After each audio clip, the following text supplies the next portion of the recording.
Nanguna naman si Vice President Chejo Marpinay sa pinakabagong pre-election survey ng social weather stations na inilabas ang pahayag ang Business World. Nakakuha ng 29% si Binay ng United Nationalist Alliance. Mas mababa ito ng 2 puntos na nakuha niya noong Enero.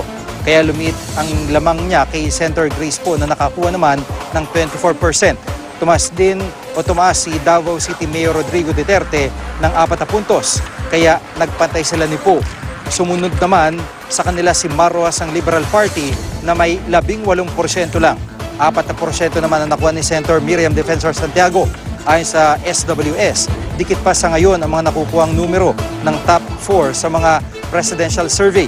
Ayon kay Leo La Rosa, Director ng SWS Survey Data Library, kung margin of error na ±3 ang titingnan, lamang talaga si Binay kina Poe at Duterte pero hindi ito gano kataas. Hindi rin daw nalalayo ang rating ni Rojas.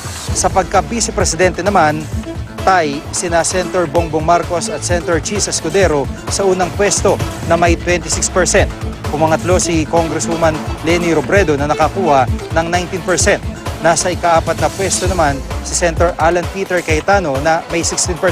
Sinundan siya ni Senator Gringo Nasan na may 6%. Nasa ika-6 na pwesto naman si Senador Antonio Trillanes IV na may 5%. Walang nagkomisyon sa survey na pinasagutan sa 1,200 botante noong February 5 hanggang February 7.